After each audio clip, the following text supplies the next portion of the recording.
And in fact, let's go straight to table number 5, where we'll find Poncho, is it Matlacha? Poncho Matlacha, is that correct? Yes. Yes, Poncho. To the Director General, you spoke more about our policy education. What is the government doing to make sure that people out there are indeed educated? Short and sweet, I love that. Thank you very much. You can come back next week. Amir Sheikh, table number 8.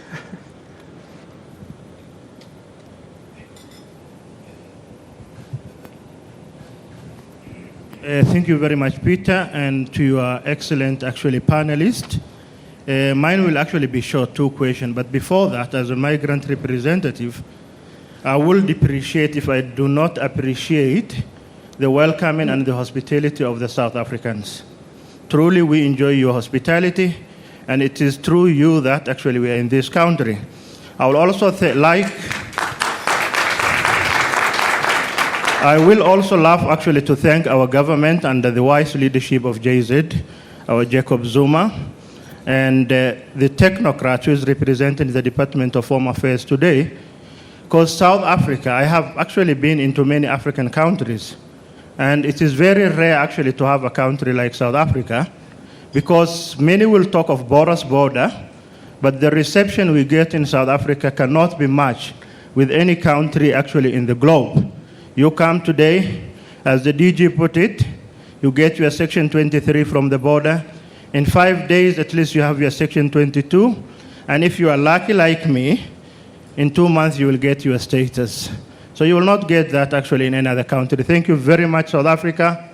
Not only actually rectifying the international protocol, but by also domesticating these international treaties to the Refugee Act of 1998, which is also under revised, and the cabinet will approve soon, as the white paper actually will be tabled in Parliament. The question I would like to pose to the DG, the first one is the DG, is that actually xenophobia is a word that have got favor in our country, and it is in every word, is actually in every person's mouth. While I do not want actually to brand all South Africans xenophobes, but the absence of xenophilia, which is the opposite of xenophobia, is actually also ripe within our community.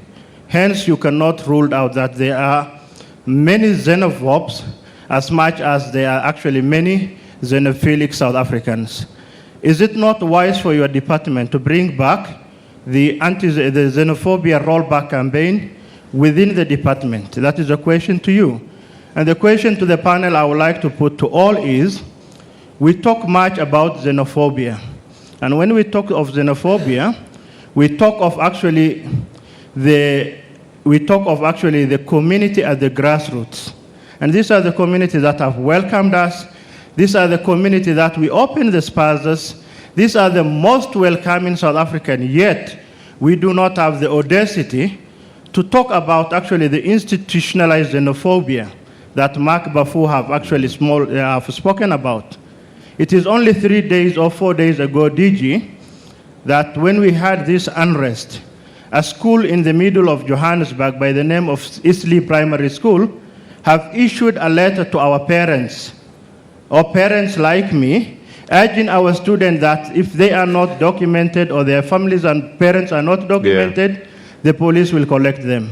All right. We go to hospital, Peter. One moment, one second only. I know, we're running out of time, but a quick question for you is, why do you think Somali spaza shops are being targeted? The Somali spaza shops are targeted because they found themselves in the most impoverished and among the most impoverished community. Yet we cannot still term it xenophobic, because early this morning at 5:30 I was exchanging tweets with Premier Helen Zille, and it seems our leaders want to run from responsibility. In 2 months alone, in the Western Cape, in Kailicha, and to be specific in Site C, we lost 16 Somali nationals. Yet I cannot actually call it xenophobic, because criminality is also playing its role. Thank you. All right, okay. And then Monk Mlangeni. Monk Mlangeni, table 6. Thank you very much, and good morning to you all. I believe that South Africa is a country with a constitution, and we need to respect human rights. My question here is, why the Human Rights Commission is not saying anything when it comes to the Johannesburg mayor, Amos Mashaba, for calling all foreign nationals criminals? Thank you very much. Okay. All right. I think, you know what, in his defense, I don't think that's what he said. If I remember correctly, he said all illegal immigrants must leave. And that is what his exact words are. And I think that, as Mayor Angie was saying earlier, it's not so much what you say, but that it can be misconstrued and then abused and used by people for mischief. All right, please comment on what you've heard. DG, we'll start with you. Yes. Very briefly, though. Quickly. No, thanks. I think, as we were saying, what Poncho was saying, the issue of education. You know, on that green paper, which we are talking about, we are saying the matter of management of international migration can't be the issue of Home Affairs first as a department. It should be a government issue. Secondly, it's about the society. That now what we need to do is to say, how do we bring society in totality in terms of how to work with this? For now, we've got only the stakeholder forum which we have established, but want to have more, because once people understand these things, it makes people now comfortable, but they don't. In fact, I even started at 5 days, but he started from the border post. When you cross there and you raise your hand and said, I'm an asylum seeker, I give you section 23 immediately, so that you don't come to the country illegally. So what I'm saying is that education is important. That's what we'll do as government. For now, we are taking our white paper, we're having a symposium, so that everybody must give us a contribution how to deal with this matter. I think the comments which have been made are really fine. As we said, I'm happy now that we also know that now we're in Parliament only, it was Tuesday. On Tuesday, Peter, we're at our portfolio committee presenting the amendments on our Refugee Act. All that we're trying to make sure, but the blockage which we have, as you said, if you are lucky, you get it within 2 months. The blockage where we have SCRA and RAP, where people, they appeal, we're on record. I've got only 3 members of SCRA and 3 members of RAP to look at the backlog of about 150,000 people who have appealed. So now in that amendment, we want that now one member must be able to look at appeal instead of as a group. That is going to facilitate processes. So that's why now Minister believed that it was a fake when there was that thing in the social media to say a school in Edenvale have said now kids must go to police. Minister said, no, this thing is a fake, because we couldn't say it can happen. Then now they said, no, it was really issued by a school. Then the school reversed it, but there is no police like that. Our constitution is clear. Education is for all the children. It didn't say South African, not South African, illegal, legal, and all that. That's what we are following here. Then now I'm coming to the last one now from Mark. What I wanted to say here is that, without sound like I'm Trump said, USA, citizens of USA comes first. That's why I started with that framework. Every country has got a responsibility for its own citizens.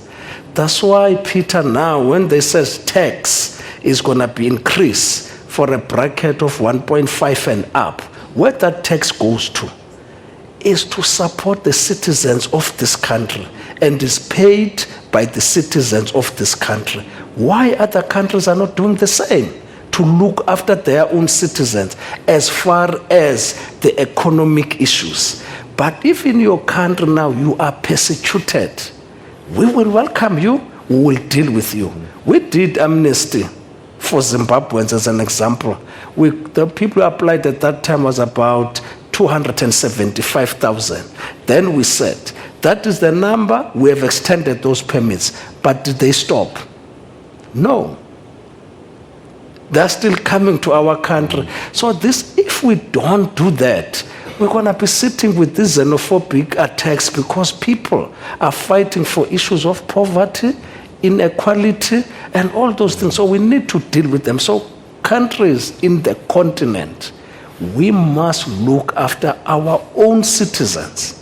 Can't be the responsibility of one country, is for all of us. So as South Africa, we'll want people to come to our country, we'll give them the documents, but those who do not qualify, unfortunately, we cannot. Because if we don't do that, we're going to give this country, we can't say our population is growing at about 1.1 million per annum because of the kids who are born.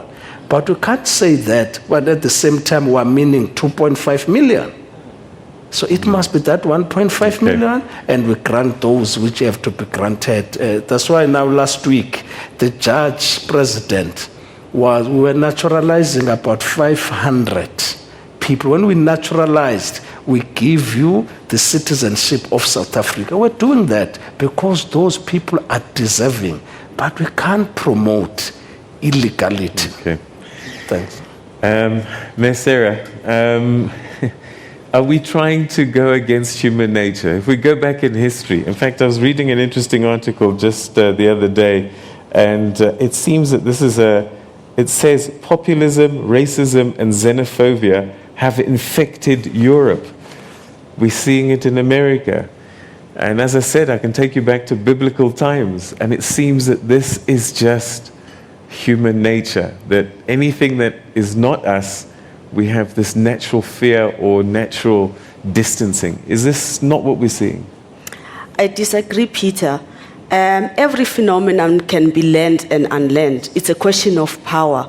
That's why we have the Constitution, where we promote positive values of humanity. It's negative values of humanity, where people at the root cause, because of power, around politics, around the economics, then eventually lead to displacement of people outside of their country borders. So there's root causes why people get displaced. They are economic, political, social, and cultural. And quite often the people affected are not the ones who have power. It's those who are in power who quite often issue very loose statements, such as people flooding our country. The promotion of a very nationalistic, conservative view of a nation state is something that we oppose. Yet the root causes is something that we don't deal with. In fact, our Constitution has both the vertical and the horizontal application. What it means is that it applies both to the rich and any ordinary person, the government, and so forth. That's why our role as the Foundation for Human Rights also is to promote stakeholder engagement, multi-sectoral stakeholder engagement that involves, just to clarify, putting together institutions such as the Chapter 9 institutions, government, faith-based organizations, civil society organizations, to come together and talk to the issues of social justice and transformation. The levels of inequality and poverty in South Africa is unacceptable, and we are fighting for a small pie where we don't talk to the employers. The employers are taking advantage of the vulnerability of the undocumented or so-called illegal migrants and exploit their labor. And that's the government is Chapter 9 is civil society. Where is business? Where are the employers? We're not talking to that level. The DG spoke to NEDLEC. We need them to come and speak to what should be their contribution in the current status of affairs. I disagree. Negative values, ego, power is not what we are for. We are for an equitable society where everybody shares the wealth of the country. Okay. Africa in all is a very rich continent, and who's looting our resources? Let's go to the root cause. We might be seen as being hostile against migrants, but we don't want to talk to who is causing people to migrate from the root cause. There are states elsewhere who seem to be at peace, but they are indirectly the one causing conflicts in Africa, economic conflicts that eventually lead to people's displacement. And the leadership at the echelons tops of society is the one that is really problematic. Thank you. Okay, thank you very much indeed. Let me take 2 quick questions. Nicholas, is this Mabena, table number 7? Some interesting points that I've seen here. Nicholas Mabena, table number 7.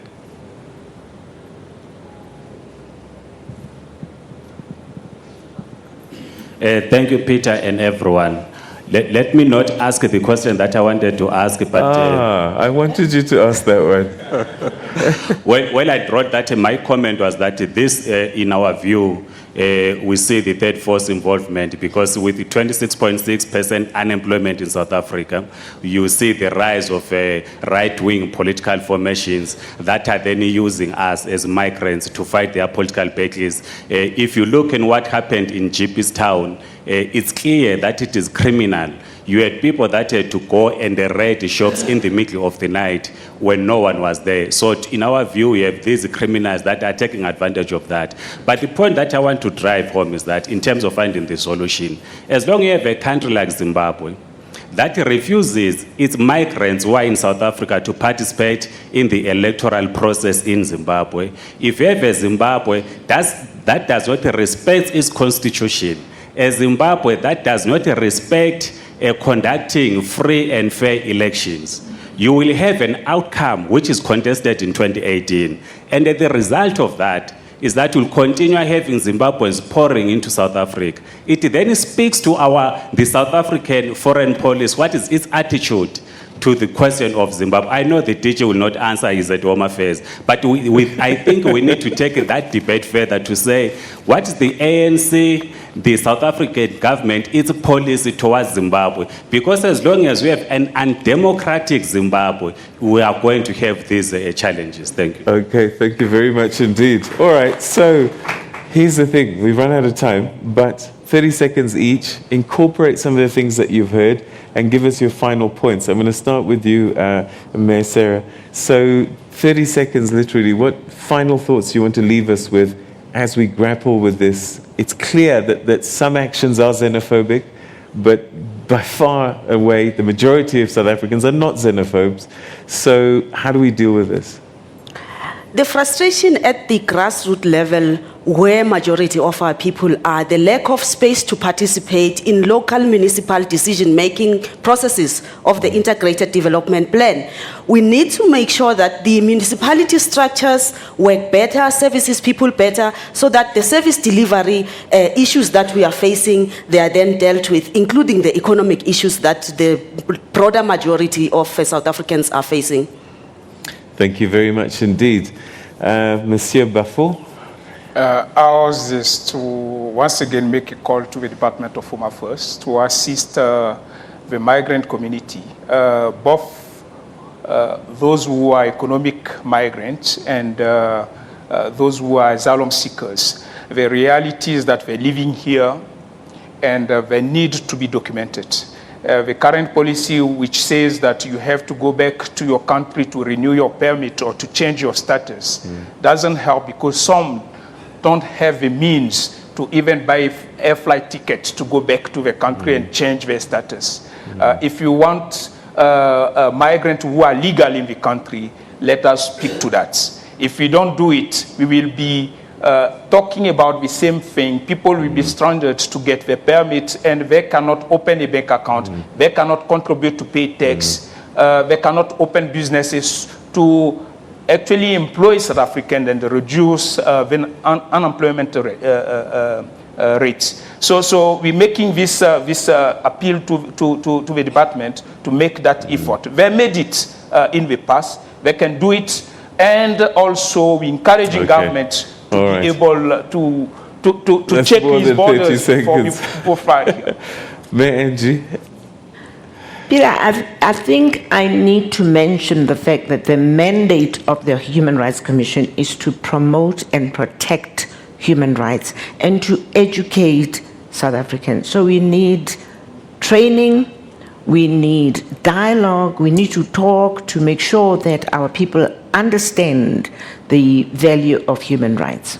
And that is why we will investigate cases where people make irresponsible utterances.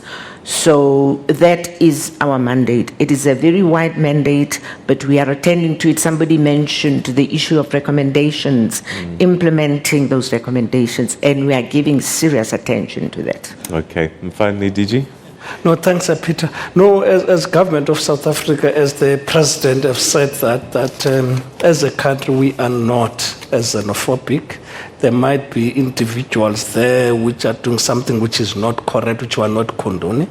What I wanted Peter to say is that I really want to ask you that maybe next week or another week you get us in the same program to come and discuss our green paper, so that now people can understand as a nation what is sitting on that green paper. Because we might think that we are meeting with the people, but we are still missing a lot. So that we can say, what are the chapters of this? What are we trying to achieve? And then once it is clear we've got an agreement as a society, then we'll be able to deal with these issues of international migration. And we are saying as a Department of Home Affairs, we cannot be responsible for everything. We want government as a whole, we want the society, and when we say society, we mean including the foreign nationals which are in our country and look at this thing and say, is this thing an international best practice? And we want to have the best than any country in the world. So through that immigration policy, so we'll really humble ourselves if we can get that opportunity and be able to do it. I'll whisper in the right ears and hopefully we can get this thing off the ground. But thank you very much indeed, Mr. Mukasleli Apleni, Mayor Angie Makwetla, Monsieur Mark Bafo, and Mayor Sarah Mota. Thank you very much indeed. To you at home, thank you so much. Let's think about these things, because we really, as we heard from Sarah Mota, we can unlearn some of these things that we've been taught, and let's find the right path. But we need to dialogue and educate each other. Have a great day, everybody. We'll see you again next time. Bye-bye.